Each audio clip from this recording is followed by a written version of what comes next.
اب نئے مضمون کا آغاز ہوتا ہے جس کا عنوان ہے تانا زدن بیگانہ بر شیخ او جواب گفتن مرید شیخ بیگانہ را۔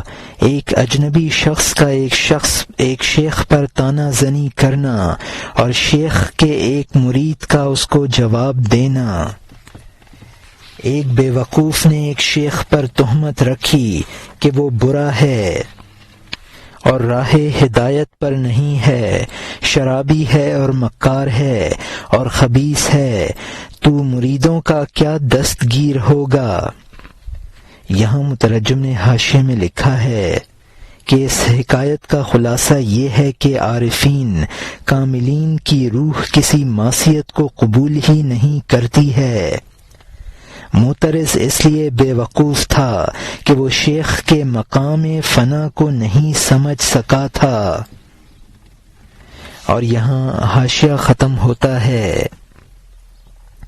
ایک شخص نے اس سے کہا، ادب کو ملحوظ رکھ، بڑوں پر ایسا گمان چھوٹا نہیں ہے، اس سے اور اس کے اوصاف سے بعید ہے کہ اس کا صاف پانی بہاؤ کے پانی سے مقدر ہو جائے۔ اہل حق پر اس طرح کا جھوٹ نہ بول، یہ تیرا محض خیال ہے، ورق پلٹ دے اے خشکی کے پرند، وہ ایسا نہ ہوگا، اور اگر ہو بحر قلزم کو ایک مردار سے کیا خطرہ، وہ قلتین سے کم اور چھوٹی حوض نہیں ہے کہ اس کو گندے پانی کا ایک قطرہ بیکار کر دے۔ یہاں مترجم نے حاشیے میں لکھا ہے کہ بڑوں پر تہمت دھرنا چھوٹی بات نہیں ہے۔ عموماً بہاؤ کا پانی گدلا ہوتا ہے، تو نے جو برائیاں بیان کی ہیں وہ ان میں نہ ہوں گی، اور اگر ہوں تو ان کے لیے معصیت نہ سمجھی جائے گی، کیونکہ فنائیت کے غلبے کی وجہ سے اس معصیت کو شرعی اعتبار سے ان کے لیے معصیت نہ سمجھا جائے گا۔ جیسا کہ بڑے دریا میں اگر مردار گر جائے تو شرعی اعتبار سے اس دریا کو گندا نہ قرار دیا جائے گا۔ القلتین کا مطلب ہے یعنی 2 مٹکے پانی جو 1200 رتل ہوتا ہے۔ اگر اس مقدار میں پانی ہو تو امام شافعی رحمۃ اللہ علیہ کے نزدیک اس میں تھوڑی سی نجاست گرنے سے وہ ناپاک نہ ہوگا، اگر اس مقدار سے کم ہے تو نجس ہو جائے گا۔ اور یہاں حاشیہ ختم ہوتا ہے۔ حضرت ابراہیم علیہ السلام کو آگ سے کوئی نقصان نہیں ہے، جو نمرودی ہے کہہ دے وہ اس سے ڈرے۔ نفس نمرود ہے اور عقل اور جان خلیل علیہ السلام ہے۔ روح مشاہدہ ذات میں ہے اور نفس دلیل میں ہے۔ یہاں مترجم نے حاشیے میں لکھا ہے کہ مختلف مقامات پر اشیاء کے احکام اور آثار بدل جاتے ہیں۔ قطرہ نجاست تھوڑے پانی کو نجس بنا سکا، زیادہ کو نہ بنا سکا۔ آگ نے نمرود کو نقصان پہنچایا، حضرت ابراہیم علیہ السلام کو نقصان نہ پہنچا سکی۔ نفس کی خواہش سے وہی فعل بمنزلہ آگ کے ہے اور بتقاضائے روح وہ گلزار ہے۔ روح اور نفس کے اعتبار سے احکام میں فرق ہے، اور اس کی وجہ یہ ہے کہ روح مشاہدہ حق میں لگی ہے جس کو دلیل کی حاجت نہیں، نفس اس سے محروم ہے اور طالب دلیل ہے۔ اور یہاں حاشیہ ختم ہوتا ہے۔ مسافر کو رہبر کی ضرورت ہوتی ہے کیونکہ وہ ہر وقت جنگل میں گم ہو سکتا ہے۔ اللہ تک پہنچ جانے والوں کے لیے صرف آنکھ اور چراغ کی ضرورت ہے۔ رہنما سے ان کو بے نیازی ہوتی ہے۔ اگر وہ واصل شخص کوئی دلیل بیان کرتا ہے تو بحث کرنے والوں کی عقل کے لیے بیان کرتا ہے۔ نو عمر بچے کے لیے باپ تتلاتا ہے، اگرچہ اس کی عقل جہان کی پیمائش کر ڈالے۔ یہاں مترجم نے حاشیے میں لکھا ہے کہ رہنما اور دلیل راہرو کے لیے ضروری ہے۔ جو مقصود تک پہنچ گئے ہیں وہ ان چیزوں سے بے نیاز ہو گئے ہیں۔ عارفین جو واصل ہوتے ہیں وہ بھی کبھی استدلال سے کام لیتے ہیں تو وہ ان کے اپنے لیے نہیں ہوتا بلکہ دوسروں کی تفہیم کے لیے اپنے مرتبہ سے گر کر استدلال سے کام لیتے ہیں۔ باپ کی زبان صاف ہوتی ہے لیکن بچے کی خاطر تتلا کر بات کرنے لگتا ہے۔ بڑے سے بڑا عالم بچہ کو پڑھاتے وقت الف خالی با کے نیچے ایک نقطہ کہتا ہے، الف خالی با کے نیچے ایک نقطہ کہتا ہے تو وہ مبتدی کی خاطر کہتا ہے، ورنہ اس کا مقام اس سے بہت بلند ہے۔ اور یہاں حاشیہ ختم ہوتا ہے۔ استاد کی بزرگی بلندی سے کم نہیں ہو جاتی اگرچہ وہ کہے الف خالی ہے۔ منہ نہ کھولنے والے بچے کی تعلیم کے لیے وہ حتی اور حوض اور کلمن کہتا ہے، اس کی زبان میں آنا چاہیے، اپنی زبان سے نکل جانا چاہیے تاکہ وہ تجھ سے علم اور فن سیکھ لے، اپنے آپ سے گم ہو جانا چاہیے۔ لہذا تمام مخلوق اس کے بچے جیسے ہیں۔ نصیحت کے وقت یہ بات پیر کے لیے ضروری ہے۔ یہاں مترجم نے حاشیے میں لکھا ہے کہ بچے کو پڑھانے کے لیے حروف ابجد کا تلفظ کرتا ہے اور ابجد حوض متی کہتا ہے۔ جو زبان وہ سمجھتا ہے اس لہجہ اور زبان میں اس کو تعلیم دیتا ہے، اپنے لہجہ اور زبان سے قطع نظر کر لیتا ہے۔ شیخ کو بھی اپنے مریدوں کو ان کی استعداد اور حالت کے مطابق تعلیم دینی چاہیے۔ اور یہاں حاشیہ ختم ہوتا ہے۔ شیخ کے مرید نے برا کہنے والے کو، اس کفر اور گمراہی سے بھرے ہوئے کو کہا، تو اپنے آپ کو تیز تلوار سے نہ بھیڑا، خبردار شاہ اور سلطان سے جھگڑا نہ کر۔ حوض اگر دریا سے ٹکرائے گا اپنے وجود کو جڑ سے کھو دے گا، وہ ایسا دریا نہیں ہے جس کا کنارہ ہو تاکہ تمہارے مردار سے کنارہ ہوتا کہ تمہارے مردار سے وہ گدلا ہو۔ کفر کا ایک اندازہ اور حد ہے، سمجھ لے، شیخ اور اس کے نور کا کنارہ نہیں ہے۔ لامحدود کے سامنے محدود معدوم ہے۔ کل شیء غیر وجہ اللہ، اللہ تعالی کے سوا ہر چیز فنا ہونے والی ہے۔ جس مقام پر وہ شیخ ہے وہاں کفر اور ایمان نہیں ہے، کیونکہ وہ مغز ہے اور یہ دونوں رنگ اور چھلکا ہیں۔ یہ فانی چیزیں اس ذات کا پردہ بن گئی ہیں جیسے کہ تشت کے نیچے چراغ چھپا ہوا ہو۔ یہاں مترجم نے حاشیے میں لکھا ہے کہ جب شیخ لامحدود دریا ہے تو محدود کفر اس کے اعتبار سے غیر موجود ہے۔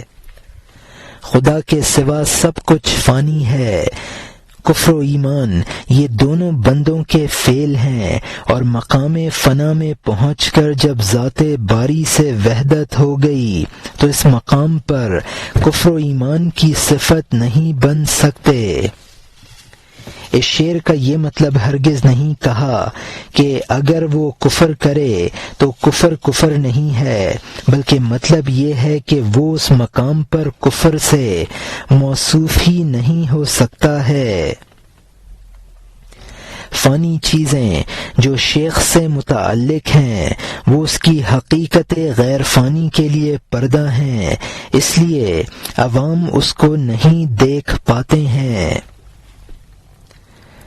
اور یہاں حاشیہ ختم ہوتا ہے۔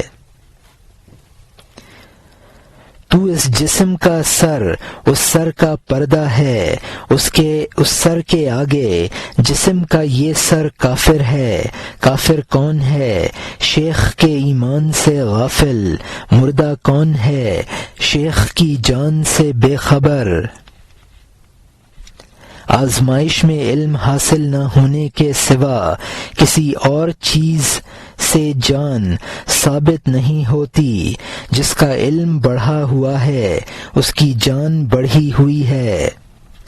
ہماری جان حیوان کی جان سے بڑھی ہوئی ہے۔ کس وجہ سے؟ اس لیے کہ اس کا علم بڑھا ہوا ہے۔ ہماری جان سے فرشتے کی جان بڑھی ہوئی ہے کیونکہ وہ انسان اور حیوان کی مشترک حص سے پاک ہے، اور فرشتے سے اہل دل کی جان بڑھی ہوئی ہوگی۔ تو حیرانی چھوڑ دے، اسی لیے آدم ان کے مسجود بنے، ان کی جان ان کی جانوں سے بہت بڑھی ہوئی ہے، ورنہ اعلیٰ کو کمتر کے سجدہ کرنے کا حکم دینا کسی طرح مناسب نہ تھا۔ اللہ تعالیٰ کا انصاف اور مہربانی کب پسند کرتی کہ پھول کانٹے کے آگے سجدہ کرے۔ یہاں مترجم نے حاشیے میں لکھا ہے کہ جسمانی سر اس کے حقیقی سر کو چھپائے ہوئے ہے، اور ان دونوں میں اس قدر فرق ہے جیسا کہ مومن اور کافر میں، اسی لیے ظاہری پر تکفیر اور لعن و طعن ہوتا رہتا ہے۔ مولانا رحمۃ اللہ علیہ نے چونکہ شیخ کے جسمانی سر کو کافر کہا، اب اس سے رجوع کرتے ہیں اور کہتے ہیں کہ کافر اور مردہ تو حقیقتاً شیخ کا منکر ہے اور اس کے اوصاف سے جاہل ہے۔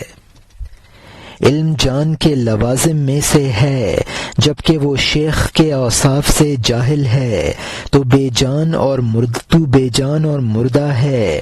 علم کی کثرت اور قلت سے جان کی قوت اور کمزوری کا پتہ چلتا ہے۔ انسان کی جان حیوان کی جان سے زیادہ قوی ہے چونکہ اس کا علم بڑھا ہوا ہے۔ انسان کو کلیات اور جزیات دونوں کا علم حاصل ہے، حیوانات کا علم جزیات تک محدود ہے۔ حص مشترک کا مطلب ہے یعنی جو ادراک اور حواس انسان اور حیوان میں مشترک ہیں، فرشتہ ان سے بالا تر ہے، لہذا کثرت معلومات کی بنا پر وہ انسان سے افضل ہے، اگرچہ دوسرے اعتبارات سے انسان افضل ہے۔ اہل اللہ کی جان فرشتوں سے زیادہ قوی ہے، اسی لیے آدم علیہ السلام ملائکہ کے مسجود بنے۔ اگر حضرت آدم علیہ السلام کی جان اور روح فرشتوں سے کم ہوتی تو فضل سے کمتر کو افضل سے کمتر کو کیسے سجدہ کرایا جاتا؟ پھول کانٹے سے افضل ہے تو وہ کانٹے کا مسجود نہیں ہو سکتا ہے۔ جب اہل اللہ کی جان سب جانوں سے قوی ہے تو دیگر جانداروں کی جانیں اس کے تابع فرمان ہیں۔ اسی لیے مچھلیاں حضرت ابراہیم ادہم رحمۃ اللہ علیہ کی خادم بن گئیں اور ان کی گدڑی سینے کے لیے سوئیاں لے کر نمودار ہوئیں۔ اور یہاں حاشیہ ختم ہوتا ہے۔ جان جب بڑھ گئی انتہا سے گزر گئی، تمام چیزوں کی جانیں اس کی فرما بردار بن گئیں، پرند اور مچھلی اور پری اور آدمی، کیونکہ وہ بڑھا ہوا ہے وہ کمی میں ہیں۔ مچھلیاں اس کی گدڑی کے لیے سوئیاں بنانے والی بن جاتی ہیں، دھاگے سوئیوں کے تابع ہوتے ہیں۔ اب یہاں نئے مضمون کا آغاز ہوتا ہے جس کا عنوان ہے بقیہ قصہ ابراہیم ادہم قدس سرہ بر لب دریا، یعنی دریا کے کنارے پر حضرت ابراہیم بن ادہم کے قصے کا بقیہ حصہ۔ جب اس سردار نے شیخ کے حکم کے جاری ہونے کو دیکھا، مچھلیوں کی آمد سے اس پر وجد طاری ہو گیا۔ اس نے کہا افسوس، مچھلیاں پیروں سے واقف ہیں، اس پر تف ہے جو مردود بارگاہ ہے۔ مچھلیاں پیر سے باخبر ہیں، ہم دور ہیں، ہم اس دولت سے بدبخت ہیں، وہ نیک بخت ہیں۔ اس نے سجدہ کیا اور بدحال روتا ہوا روانہ ہو گیا اور دروازہ کھلنے کے عشق میں دیوانہ ہو گیا۔ تو اے گندا روح، تو کس خیال میں ہے، کس سے جھگڑے اور حسد میں مبتلا ہے؟ تو شیر کی دم سے کھیل رہا ہے، فرشتوں پر حملہ کر رہا ہے۔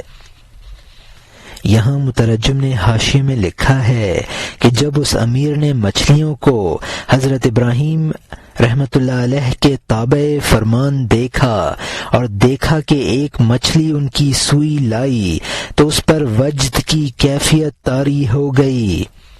اس سردار نے اپنی لا علمی پر اظہار افسوس کیا کیونکہ اس کے دل میں پہلے وسوسہ آ چکا تھا اور شاہی چھوڑ کر فقر اختیار کر لینے پر متعجب تھا۔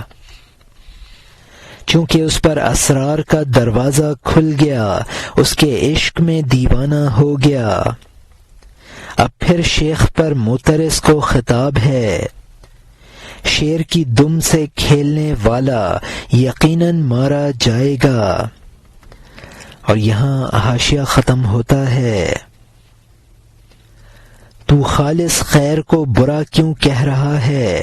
خبردار، اس گراوٹ کو بڑائی نہ سمجھ۔ بد کیا ہوتا ہے؟ محتاج ذلیل تانبا۔ شیخ کیا ہوتا ہے؟ لامحدود کیمیا۔ اگر تانبا کیمیا کو قبول کرنے والا نہ تھا تو کیمیا تانبے کی وجہ سے ہرگز تانبا نہ بنی۔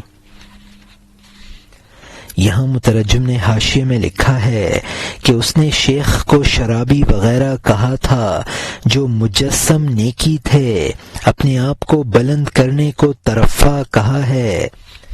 بد تو وہ شخص ہے جو تانبے کی طرح ہے اور شیخ کا محتاج ہے جو کہ کیمیا کی طرح ہے۔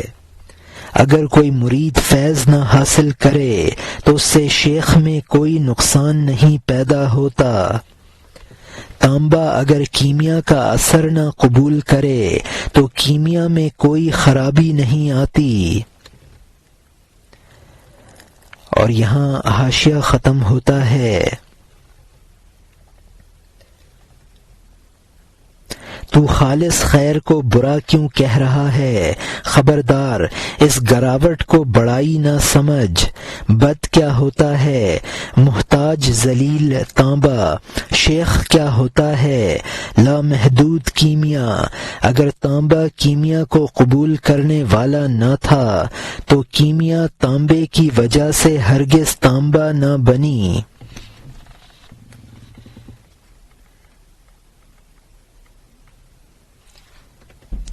بد کیا ہوتا ہے؟ سرکش آتشی عمل والا۔ شیخ کون ہوتا ہے؟ بعینہ ازلی دریا۔ بد کون ہوتا ہے؟ تاریکی کو بڑھانے والا ظالم۔ شیخ کون ہوتا ہے؟ خدا کے نوروں کا پرتو۔ بد کیا ہوتا ہے؟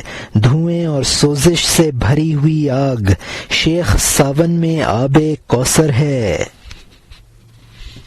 یہاں مترجم نے حاشیے میں لکھا ہے کہ شیخ ازلی دریا ہے، بد ظالم اور ظلمت افزا ہے۔ شیخ خدائی انوار کا پرتو ہے۔ نموز ایک گرمی کا مہینہ ہے جو ہندی حساب سے تقریباً ساون میں آتا ہے۔ اور یہاں حاشیہ ختم ہوتا ہے، ہمیشہ آگ کو پانی سے ڈراتے ہیں، شعلہ زنی سے پانی کب ڈرا ہے؟ تو چاند کے رخ میں عیب بینی کر رہا ہے، بہشت میں کانٹے چن رہا ہے۔ اے کانٹے تلاش کرنے والے، اگر تو بہشت میں جائے گا، اپنے علاوہ تو اور کوئی کانٹا نہ پائے گا۔ تو سورج کو مٹی میں چھپاتا ہے، 14ویں رات کے چاند میں تو رکھنا تلاش کرتا ہے۔ وہ سورج جو عالم پر چمکتا ہے، چمگادڑ کے لیے کہاں چھپ جائے؟ عیب پیروں کے رد کرنے سے عیب بن گئے، اسرار غیب پیروں کے رش کی وجہ سے غیب بن گئے۔ بہت سے ہنر ہیں جو ان کی ناپسندیدگی کی وجہ سے عیب بن گئے، بہت سے یقین ہیں جو ان کے شک کی وجہ سے مشکوک ہو گئے۔ یہاں مترجم نے حاشیے میں لکھا ہے کہ بد جب آگ سے اور شیخ آب کوثر، تو آگ کو پانی سے نقصان پہنچتا ہے، پانی کو آگ سے کوئی نقصان نہیں پہنچتا ہے۔ شیخ آفتاب ہے، اس میں کوئی عیب نہیں ہے۔ بہشت میں کانٹے کی تلاش صحیح لا حاصل ہے، اس طرح شیخ میں عیب تلاش کرنا عیب ہے۔ اگر کوئی بہشت میں کانٹا تلاش کرنے جائے تو خود اس کا وجود کانٹا ہے، اسی طرح شیخ میں عیب تلاش کرنے والا خود عیب دار ہے۔ شیخ انفاش کا مطلب ہے چمگادڑ، یعنی شیخ کا عیب جو۔ عیوب تو عیوب اسی وجہ سے بنے ہیں کہ ان کو شیوخ نے اپنے اندر پسند نہیں کیا ہے۔ اسرار غیبی اسی وجہ سے غیب ہیں کہ ان کو شیوخ نے ظاہر کرنا گوارا نہیں کیا ہے۔ جس ہنر کو شیوخ پسند نہ کریں وہ ہنر نہیں ہے، جس یقین کو شیوخ یقین نہ سمجھیں وہ شک ہے۔ اور یہاں حاشیہ ختم ہوتا ہے۔ آخر کار خدمت سے دوری کے بجائے یار بن جا، ندامت میں چست اور کارآمد بن جا، تاکہ اس راستے سے تیرے پاس نسیم پہنچ جائے۔ حسد کی وجہ سے رحمت کے پانی کو کیوں روکتا ہے؟ اگرچہ تو دور ہے، دور سے ہی دم ہلا، تم جہاں بھی ہو اپنا چہرہ اس کی طرف پھیر لو۔ حیثما کنتم فولوا وجہکم۔ تیز روی کی وجہ سے جب کوئی گدھ کیچڑ میں پھنس جاتا ہے، اٹھنے کے ارادے سے پے در پے حرکت کرتا ہے، رہنے کے لیے جگہ کو ہموار نہیں کرتا ہے، وہ جانتا ہے کہ وہ رہنے کی جگہ نہیں ہے۔ یہاں مترجم نے حاشیے میں لکھا ہے کہ یعنی اب تک دربار میں نہ پہنچنے کی شرمندگی، حسد کی وجہ سے ان کے فیضان سے محروم نہ بن، تو دم ہلا یعنی محبت کر، حیثما کنتم یعنی جس طرح سے قبلہ کا حکم ہے کہ دور سے بھی اس طرف رخ کر کے نماز پڑھ لی جاتی ہے، اسی طرح پیر بھی قبلہ ہے، اس کی طرف دور سے بھی رخ کرنے سے فیض حاصل ہو سکتا ہے۔ گدھا دلدل میں پھنسنے کے بعد نکلنے کی مسلسل کوشش کرتا ہے اور اس کو جائے رہائش نہیں سمجھتا، تو اگر انسان دنیا داری کے دلدل میں پھنسا ہوا ہے اس کو نکلنے کی کوشش کرنی چاہیے۔ اور یہاں حاشیہ ختم ہوتا ہے۔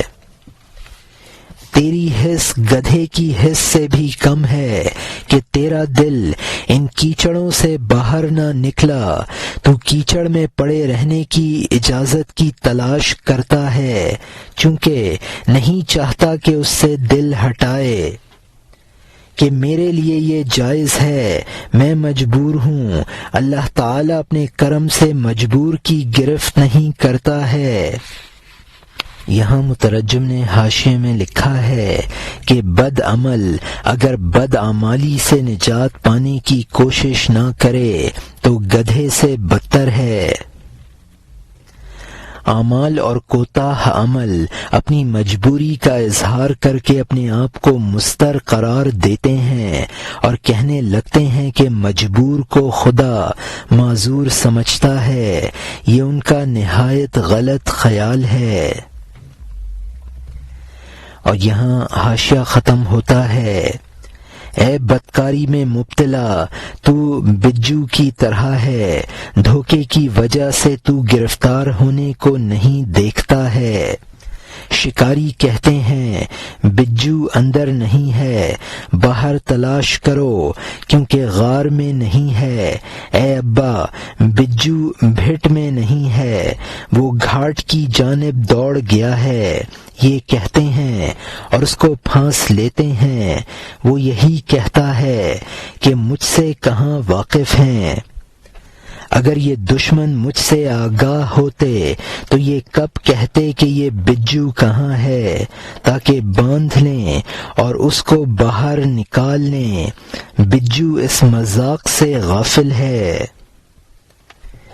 یہاں مترجم نے حاشیے میں لکھا ہے کہ وہ گناہ گار جس کا خیال ہے کہ اس کے گناہوں پر خدا اس کی گرفت نہیں کرتا ہے، مولانا اس کو اس بجو سے تعبیر کرتے ہیں جو شکاریوں کے طرز عمل سے دھوکے میں ہے اور گرفتار ہو جاتا ہے۔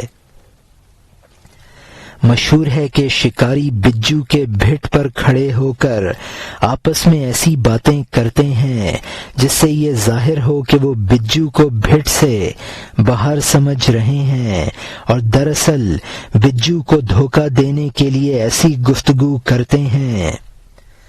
بجو ان کی گفتگو سے مطمئن ہو جاتا ہے اور گرفتار ہو جاتا ہے۔ یہاں حاشیہ ختم ہوتا ہے۔ اب نئے مضمون کا آغاز ہوتا ہے جس کا عنوان ہے دعویٰ کردنے آن شخص کے حق تعالی مرانا گیرو بگناہ و جواب گفتنے شعیب علیہ السلام اورا، یعنی ایک شخص کا دعویٰ کرنا کہ خدا گناہ کی وجہ سے میری گرفت نہیں کرتا ہے اور حضرت شعیب علیہ السلام کا اس کو جواب دینا۔ حضرت شعیب علیہ السلام کے زمانے میں ایک شخص کہتا تھا کہ خدا نے میرے بہت سے عیب دیکھے ہیں، اس نے میرے گناہ اور جرم بہت دیکھے ہیں اور اللہ کرم سے مجھے نہیں پکڑتا ہے۔ یہاں مترجم نے حاشیے میں لکھا ہے کہ اس قصہ کا خلاصہ یہ ہے کہ گناہ گار گرفتار ہوتا ہے اور اس کو اپنی گرفتاری کا احساس نہیں ہوتا ہے۔ اور یہاں حاشیہ ختم ہوتا ہے۔ اللہ تعالیٰ نے حضرت شعیب علیہ السلام کے کان میں کہا صاف صاف جواب غیب کے راستے سے کہ تو یہ کہتا ہے کہ میں نے بہت گناہ کیے ہیں اور خدا نے کرم سے جرم میں مجھے نہیں پکڑا ہے۔ اے بے وقوف، تو الٹی اور بالعکس بات کہتا ہے۔ اے گم کردہ راہ اور تیا کا راستہ اختیار کیے ہوئے، میں تیری بار بار گرفت کرتا ہوں اور تو بے خبر ہے، پیر سے سر تک تو زنجیروں میں ہے۔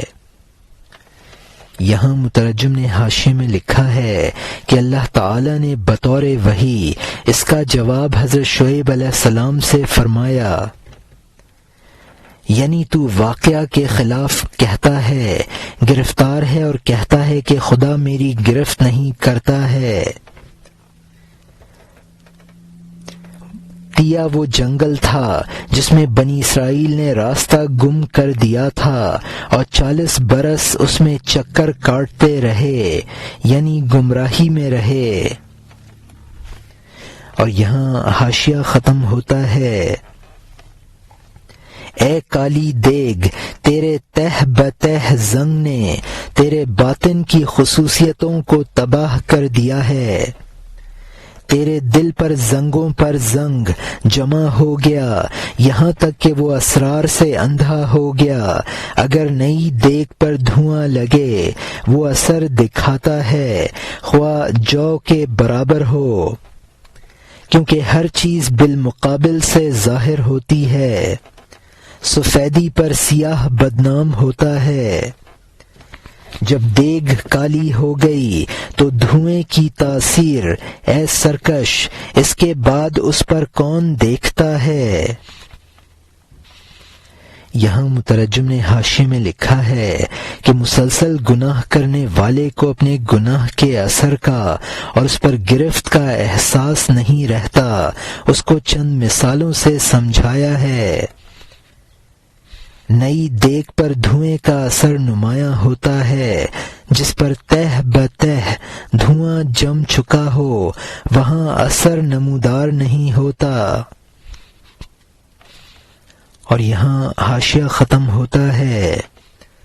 جو لوہار حبشی ہو دھواں اس کے چہرے کے ہم رنگ ہوتا ہے۔ رومی جو لوہار کا کام کرتا ہے دھواں دینے سے اس کا چہرہ چتکبرا ہو جائے گا، تو وہ گناہ کی تاثیر کو جلدی سے نہیں سمجھتا ہے تاکہ روئے اور جلد کہے اے خدا۔ جب اصرار کرتا ہے اور برائی کو پیشہ بنا لیتا ہے تو فکر کی آنکھ میں دھول جھونکتا ہے۔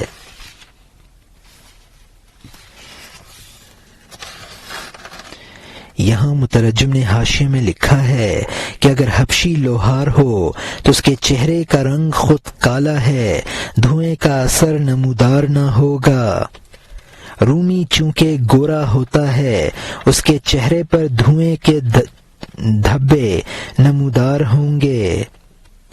جب اس کو گناہ کا احساس ہی نہیں رہتا تو وہ یا خدا کہہ کر کہاں روئے گا؟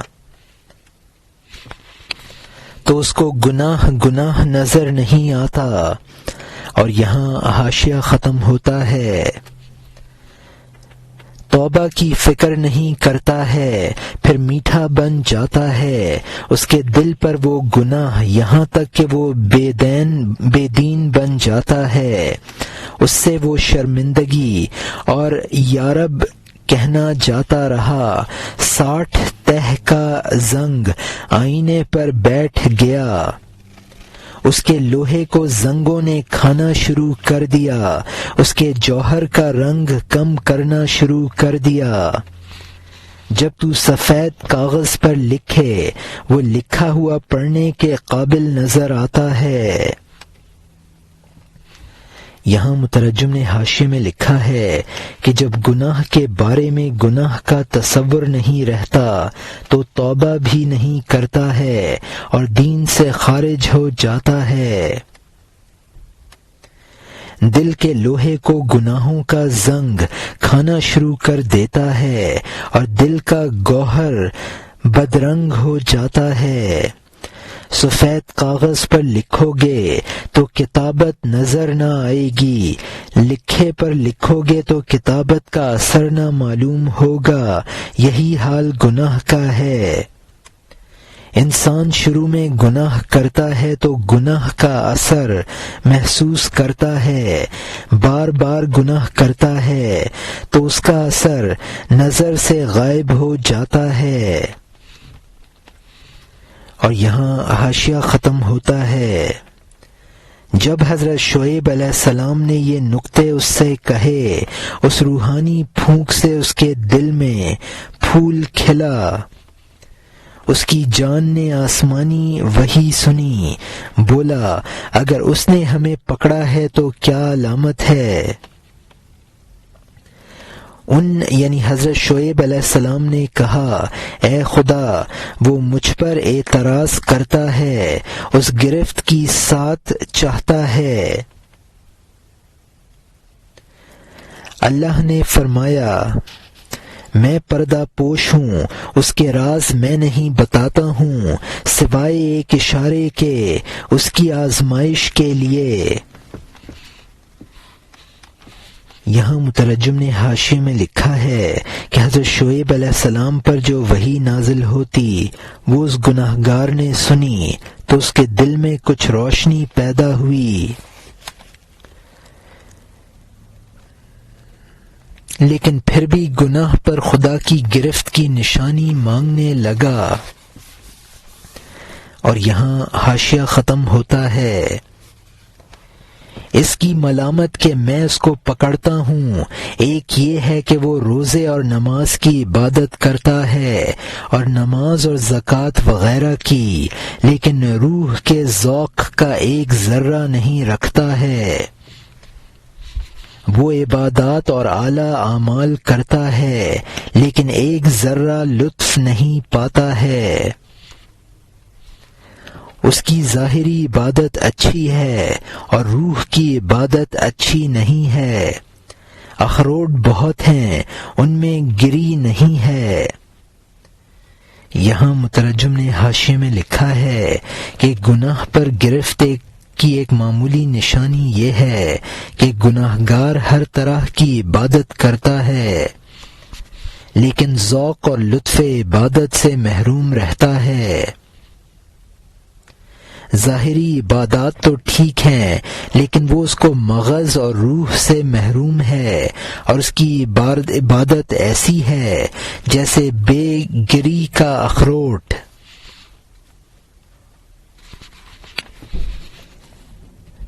ذوق چاہیے تاکہ عبادات پھل دیں، گری چاہیے تاکہ دانہ درخت اگائے۔ بے گری کا دانہ کب پودا بنتا ہے؟ بے جان تصویر سوائے خیال کے کچھ نہیں ہے۔ جب حضرت شعیب علیہ السلام نے یہ نکتے اس کو سنائے، سوچ میں دلدل میں پھنسے ہوئے گدھے کی طرح رہ گیا۔ یہاں مترجم نے حاشیے میں لکھا ہے کہ جب تک ذوق عبادت حاصل نہ ہو جو بمنزلہ مغز کے ہے تو اس عبادت سے شجر و ثمر پیدا نہ ہوگا۔ اور یہاں حاشیہ ختم ہوتا ہے۔ اب نئے مضمون کا آغاز ہوتا ہے جس کا عنوان ہے بقیہ قصہ تانا زدن عام مرد بیگانہ بر شیخ او جواب مرید اورا، یعنی اس بیگانے انسان کا شیخ پر تانا کرتے اور اس کو مرید کو جواب دینے کے قصے کا بقیہ۔ وہ خبیث شیخ کے بارے میں بیہودہ بکواس کر رہا تھا۔ بھینگے کی آنکھ ہمیشہ ٹیڑھا دیکھنے والی ہوتی ہے کہ میں اس کی بری حالت کا گواہ ہوں۔ شرابی ہے اور برا ہے اور اس کا کام برباد ہے کہ میں نے اس کو ایک مجلس میں دیکھا ہے۔ وہ پرہیزگاری سے خالی اور مفلس ہے۔ اگر یقین نہیں ہے تو آج رات کو اٹھ تاکہ اپنے پیر کا فسق تو آنکھ سے دیکھ لے۔ رات کو وہ اسے ایک روشن دان پر لے گیا، بولا دیکھ فسق اور مزے اڑانا۔ یہاں مترجم نے حاشیے میں لکھا ہے کہ معترض نے کہا میں اس شیخ کی بد چلنی کا گواہ ہوں، وہ شرابی اور برا ہے، یعنی نیکیوں سے خالی ہے۔ اگر تجھے یقین نہیں ہے تو آج رات میرے ساتھ چل اور آنکھوں سے دیکھ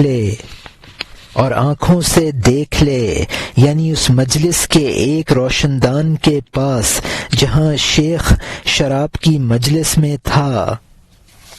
اور یہاں حاشیہ ختم ہوتا ہے۔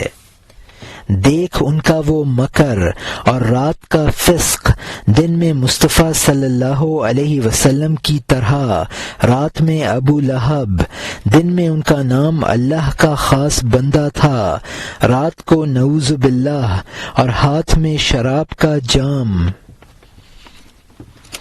اس پیر کے ہاتھ میں بھرا ہوا شیشہ دیکھا، بولا اے شیخ تجھے بھی دھوکہ لگا، تو نے نہیں کہا ہے کہ شراب کے جام میں شیطان کوشش کر کے ہر وقت جلد پیشاب کر دیتا ہے۔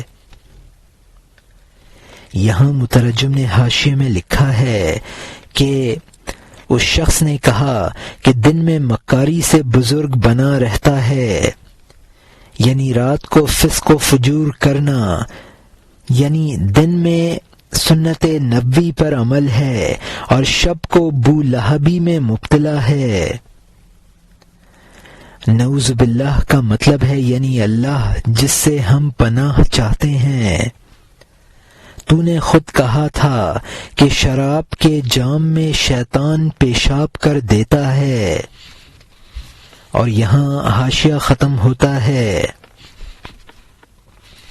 اس شیخ نے کہا میرے جام کو انہوں نے اتنا بھر دیا ہے کہ اس کے اندر ایک کالا دانہ بھی نہیں سما سکتا ہے، دیکھ اس میں کوئی ذرہ سماتا ہے۔ بہکے ہوئے نے اس کی بات کو ٹیڑھا سمجھا، یہ ظاہری جام ظاہری شراب نہیں ہے، غیب میں شیخ کو اس سے دور رکھ۔ اے بیہودہ، جام شراب شیخ کا وجود ہے کہ اب اس کے اندر شیطان کا پیشاب نہیں سماتا ہے۔ یہاں مترجم نے حاشیے میں لکھا ہے کہ شیخ نے کہا میرا جام اس قدر پر ہے کہ اس میں شیطان کے پیشاب کی گنجائش ہی نہیں ہے۔ ہرمل ایک دانہ ہے جس کی دھونی نظر بد کے دفیہ کے لیے دی جاتی ہے۔ شیخ کی بات کا مطلب وہ صحیح نہ سمجھا۔ شیخ نے جام سے جام شراب مراد نہ لیا تھا، بلکہ جام میں سے مراد شیخ کا اپنا وجود تھا۔ اور یہاں حاشیہ ختم ہوتا ہے۔ وہ اللہ تعالی کے نور سے پر اور مالا مال ہے، جسم کا جام شکستہ ہو گیا ہے اور وہ مطلق نور ہے۔ سورج کی شعاع اگر ناپاکی پر پڑے وہ وہی نور ہے، نجاست کو قبول نہیں کرتی ہے۔ شیخ نے فرمایا یہ نہ جام ہے اور نہ شراب، خبردار اے منکر، نیچے آ، اس کو دیکھ لے۔ وہ آیا اور اس نے دیکھا خالص شہد تھا، وہ اندھا نیلا دشمن اندھا ہو گیا۔ یہاں مترجم نے حاشیے میں لکھا ہے کہ پورا جسم نور حق سے پر ہے، اس میں شیطان کے اثرات کی گنجائش نہیں ہے، بلکہ وہ تو اب مقام فنا میں ہے۔ جبکہ شیخ نور مطلق ہے تو کوئی اور مقام اس کو نقصان نہیں پہنچا سکتا ہے۔ سورج کا نور اگر کوڑی پر پڑے تو اس سے وہ نجس نہ ہوگا۔ یہ سب باتیں روشن دان کے ذریعے ہو رہی تھیں، یعنی اس کے ہاتھ میں شراب نہ تھی بلکہ خالص شہد تھا۔ اور یہاں حاشیہ ختم ہوتا ہے۔ اس وقت پیر نے اپنے مرید سے کہا ارے میاں جاؤ میرے لیے شراب تلاش کرو، کیونکہ میرے درد سے میں مجبور ہو گیا ہوں، میں درد کی وجہ سے بھوک کی مجبوری سے بڑھ گیا ہوں۔ مجبوری میں ہر مردار پاک ہے، منکر کے سر پر لعنت کی خاک ہو۔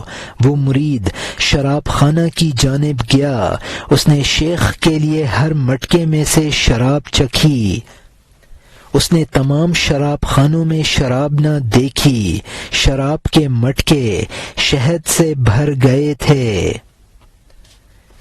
یہاں مترجم نے حاشیے میں لکھا ہے کہ شیخ نے اپنے مرید کی بدگمانی دور کرنے کے لیے اس سے کہا یعنی میری تکلیف بھوک کی تکلیف سے بھی بڑھ گئی اور میں مستر کے حکم میں ہوں، جس کے لیے جان بچانے کے لیے حرام چیز کھا لینا جائز ہو جاتا ہے۔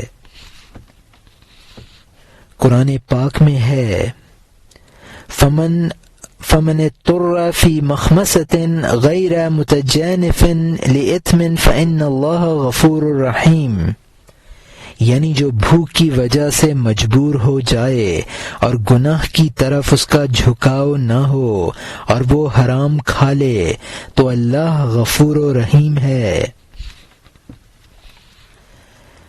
منکر یعنی جو اس جواز کا انکار کرے،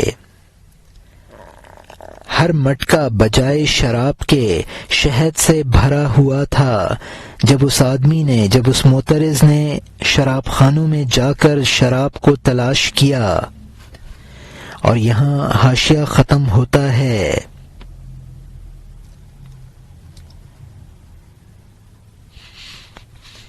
اس نے کہا اے رندو کیا حال ہے، یہ کیا کام ہے، میں کسی مٹکے میں شراب نہیں دیکھتا ہوں۔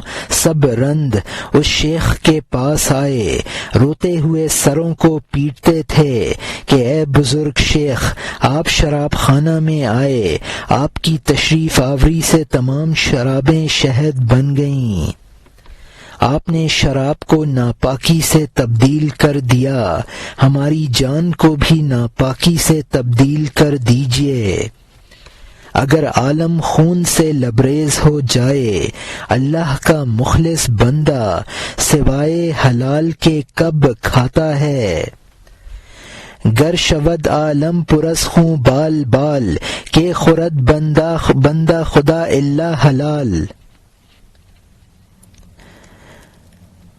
یہاں مترجم نے حاشیے میں لکھا ہے کہ اللہ اپنے نیک بندوں کے لیے حلال روزی کی بہرحال سبیل پیدا فرما دیتا ہے۔ آئندہ حکایت کا بھی یہی خلاصہ ہے کہ اللہ تعالی نے امت محمدیہ کے لیے ناپاک زمین کو بھی حکماً پاک بنا دیا ہے، یعنی زمین میں آپ کچھ بچھاتے بھی نہیں ہیں۔ اور یہاں حاشیہ ختم ہوتا ہے۔ اب نئے مضمون کا آغاز ہوتا ہے جس کا عنوان ہے گفتن عائشہ رضی اللہ عنہا رسول اللہ صلی اللہ علیہ وسلم را کہ تو بے مسلح بہر جا کہ میروی نماز میں کنی، یعنی عائشہ رضی اللہ عنہا کا رسول اللہ صلی اللہ علیہ وسلم سے عرض کرنا کہ آپ بے مسلح کے جہاں جاتے ہیں نماز پڑھ لیتے ہیں۔ ایک دن حضرت عائشہ رضی اللہ عنہا نے پیغمبر صلی اللہ علیہ وسلم سے عرض کیا یا رسول اللہ، آپ مجمع اور تنہائی میں جہاں موقع ملتا ہے نماز پڑھ لیتے ہیں، آپ ہر ادنا اور ناپاک گھر میں چلے جاتے ہیں، بغیر مصلی کے آپ نماز پڑھ لیتے ہیں، جہاں بھی روئے زمین ہو راز بتائیے۔ اگرچہ آپ جانتے ہیں کہ ہر ناپاک بچہ جہاں وہ جاتا ہے زمین کو مستعمل کر دیتا ہے۔ پیغمبر صلی اللہ علیہ وسلم نے فرمایا، بڑے لوگوں کے لیے اللہ تعالی نے نجس کو پاک کر دیا ہے، اس کو سمجھ لے، اس لیے اللہ تعالی کی مہربانی نے میری سجدہ گاہ کو 7 طبقوں تک پاک کر دیا ہے۔ خبردار خبردار، شاہوں سے حسد کرنا چھوڑ دے ورنہ تو دنیا میں شیطان ہو جائے گا۔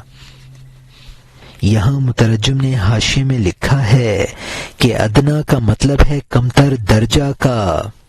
عموماً بچے پیشاب پاخانہ سے گھر کی زمین کو ناپاک کر دیتے ہیں۔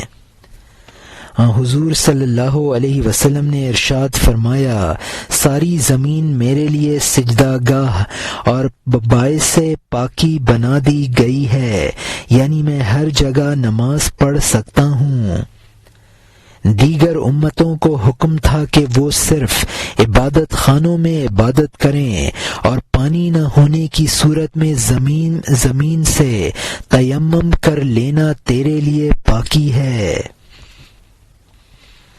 اور یہاں حاشیہ ختم ہوتا ہے۔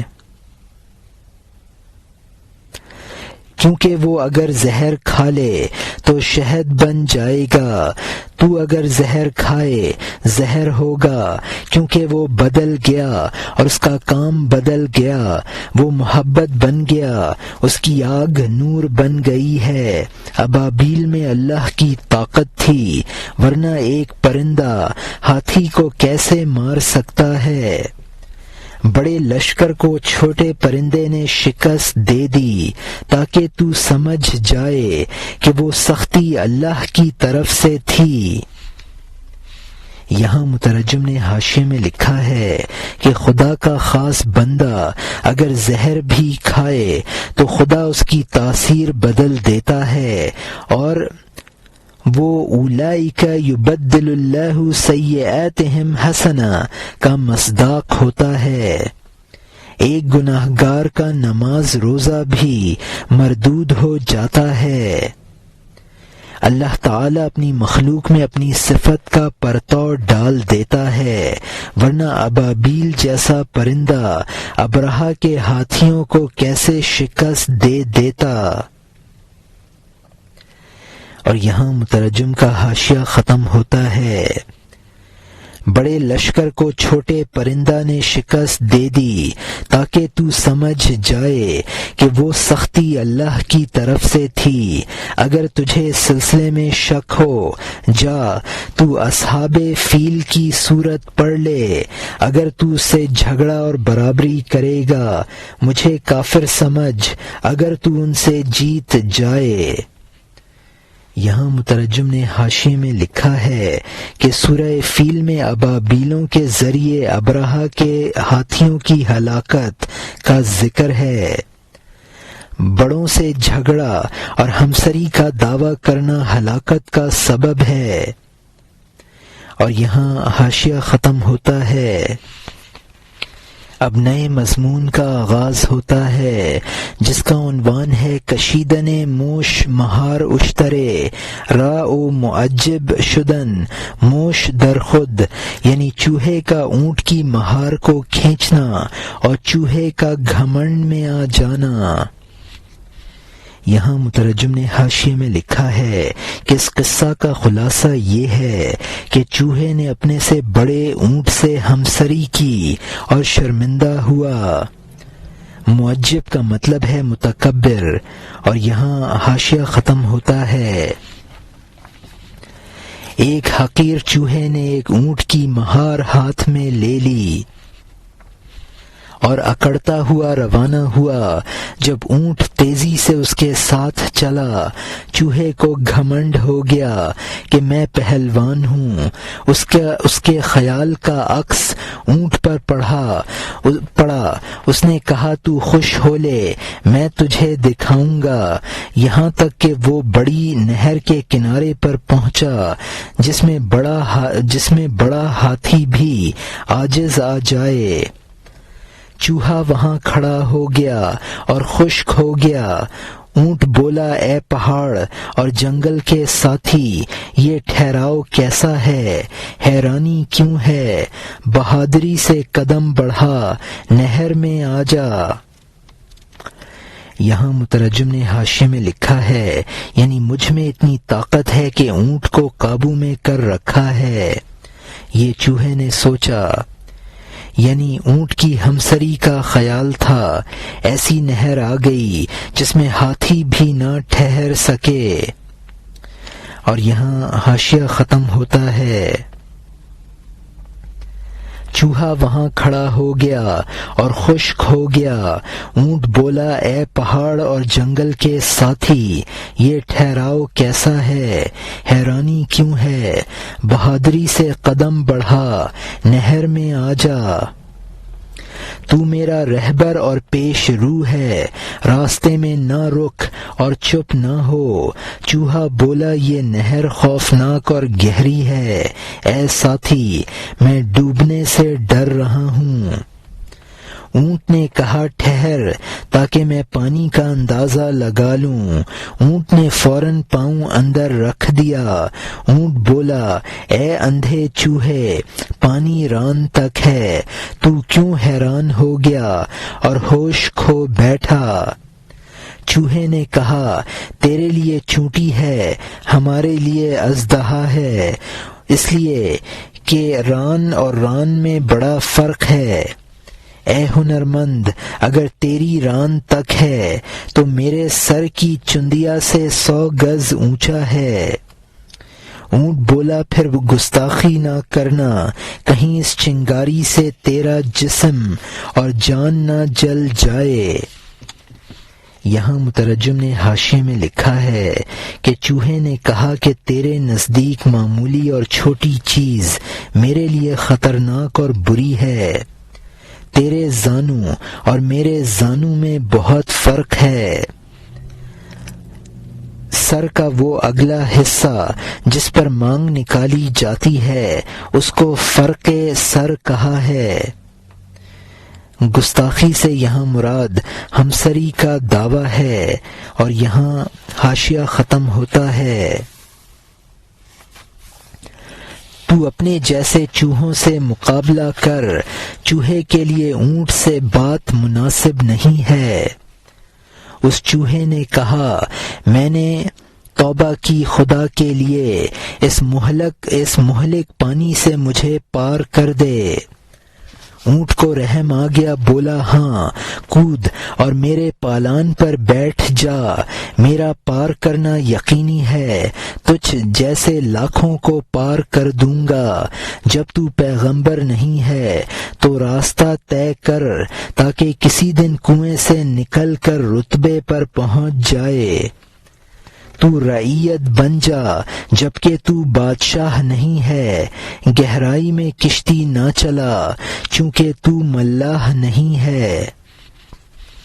یہاں مترجم نے حاشیے میں لکھا ہے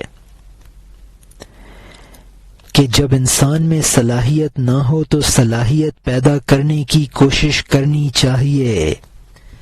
انسان کو اپنی حیثیت میں رہنا چاہیے۔ اگر کشتی بانی کی صلاحیت نہیں ہے تو کشتی کنارے کنارے لے جانی چاہیے، گہرائی میں نہ لے جانی چاہیے۔ اور یہاں حاشیہ ختم ہوتا ہے۔ جبکہ تو ماہر نہیں ہے، تنہا دکان نہ کر، تابع بن جا تاکہ تو خمیر بن جائے۔ جب تجھے آزاد رہنا نہیں آتا، غلام بن جا۔ خبردار اطلس نہ پہن، جا گدڑی میں رہ۔ تم چپ رہو، انصتو کو سن، چپ رہ۔ جب تو اللہ کی زبان نہ بنا، کان بن جا۔ یہاں مترجم نے حاشیے میں لکھا ہے کہ جب تک تجارت میں مہارت نہ ہو مستقل دکان نہ کرنی چاہیے، ورنہ نقصان ہوگا۔ آٹے میں جب خمیر اٹھ جاتا ہے تب روٹی پکانے کے قابل ہوتا ہے۔ آزادانہ زندگی بسر کرنے کی صلاحیت نہ ہو تو غلام بنا رہنا چاہیے۔ اطلس ایک مشہور ریشمی کپڑا ہے۔ جب تک کمال حاصل نہ ہو کسی شیخ کے تابع رہنا ضروری ہے۔ انصتو کا مطلب ہے کہ قرآن پاک میں ہے جب قرآن پڑھا جائے تو خاموش رہو، یعنی جب تک وعظ و تلقین کی صلاحیت نہ ہو خاموشی سے شیخ کی نصیحت سنتا رہ۔ اور یہاں حاشیہ ختم ہوتا ہے۔ تو اگر کوئی اشکال کرے تو پوچھنے کے طریقے پر کر،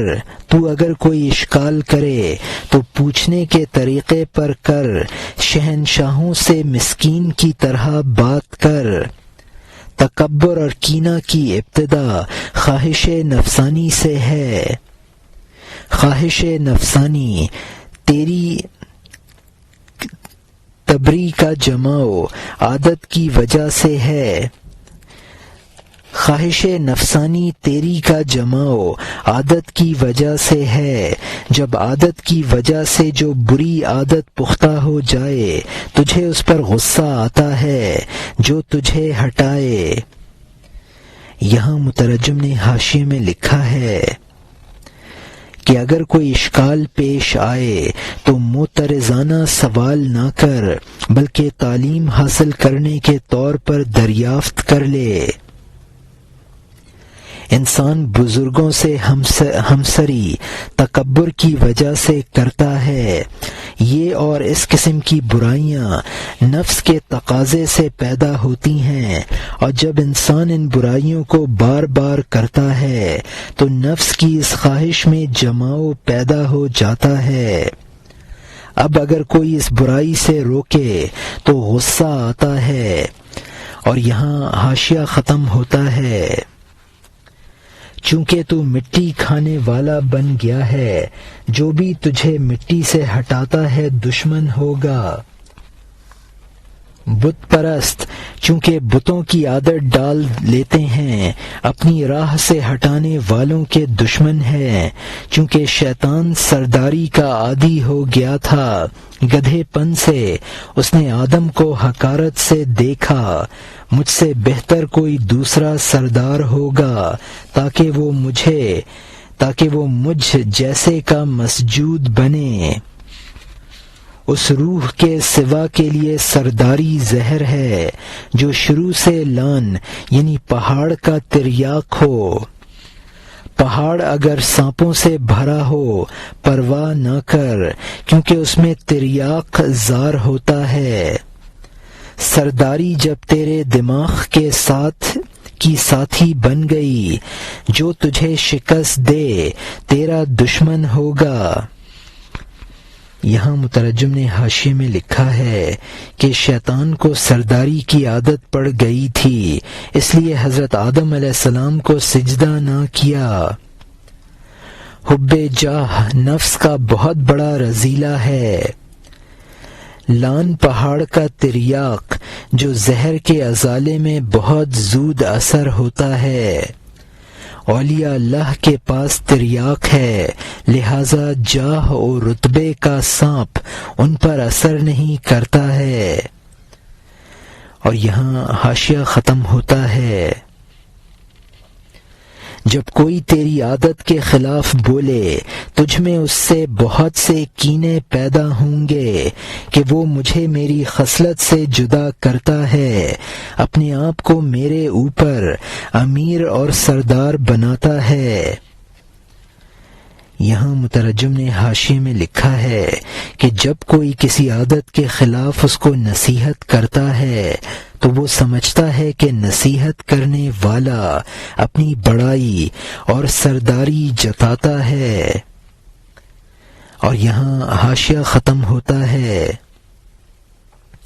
اس میں جب کوئی بری عادت ظہور پذیر نہ ہو تو مخالف کی آگ اس میں کیوں بھڑکے؟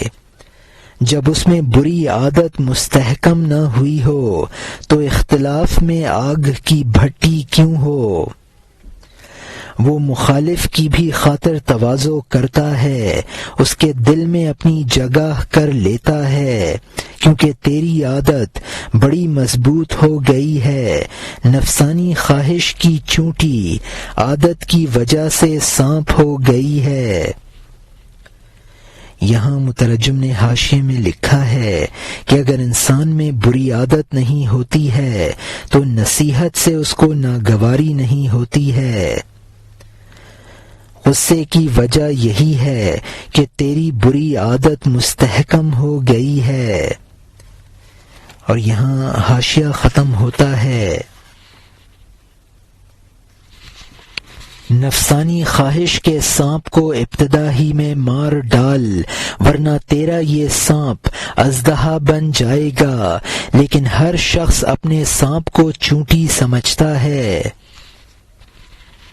تو اپنے بارے میں صاحب دل سے معلومات کر لے، نفسانی خواہش کے اس سانپ کو شروع میں مار ڈال، ورنہ اے تیز ہوش وہ اژدہا بن جائے گا۔ یہاں مترجم نے حاشیے میں لکھا ہے کہ نفسانی خواہش کو ابتداً دبا دینا چاہیے، ورنہ خطرناک صورت اختیار کر لیتی ہے۔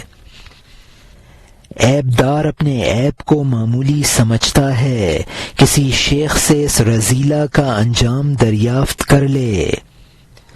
اور یہاں حاشیہ ختم ہوتا ہے۔ جب تک تانبا سونا نہیں بنتا وہ نہیں سمجھتا کہ میں تانبا ہوں، جب تک دل شاہ نہ بن جائے وہ نہیں جانتا کہ میں مفلس ہوں۔ تو تانبے کی طرح اکسیر کی خدمت کر، اے دل اپنے دلدار کی سختی برداشت کر۔ دلدار کون ہے؟ خوب سمجھ لے، اہل دل ہے جو دن اور رات کی طرح دنیا سے گریزاں ہے۔ اللہ تعالی کے خاص بندے کی عیب جوئی نہ کر، بادشاہ کو چوری نہ لگا، ورنہ تو ناچیزوں میں سے ناچیز بن جائے گا اور ہر ذلیل شیطان کا پیرو بن جائے گا۔ یہاں مترجم نے حاشیے میں لکھا ہے کہ جب انسان کا کوئی رذیلہ زائل ہوتا ہے تب وہ سمجھتا ہے کہ وہ رذیلہ کس قدر خطرناک تھا۔ ہر چیز ضد کے ذریعے پہچانی جاتی ہے۔ خدمت اکسیر کا مطلب ہے کہ جو شیخ تیری حقیقت بدل دے وہ اکسیر ہے، تو اس کے لیے بمنزلہ تانبے کے ہے۔ دن رات کو دنیا سے گریزاں مانا جاتا ہے، صاحب دل بھی دنیا سے گریزاں اور متنفر ہوتا ہے۔ اگر تو اہل اللہ پر تہمت دھرے گا تو حقیر ترین بن جائے گا، شیطان کا تابع ہو جائے گا۔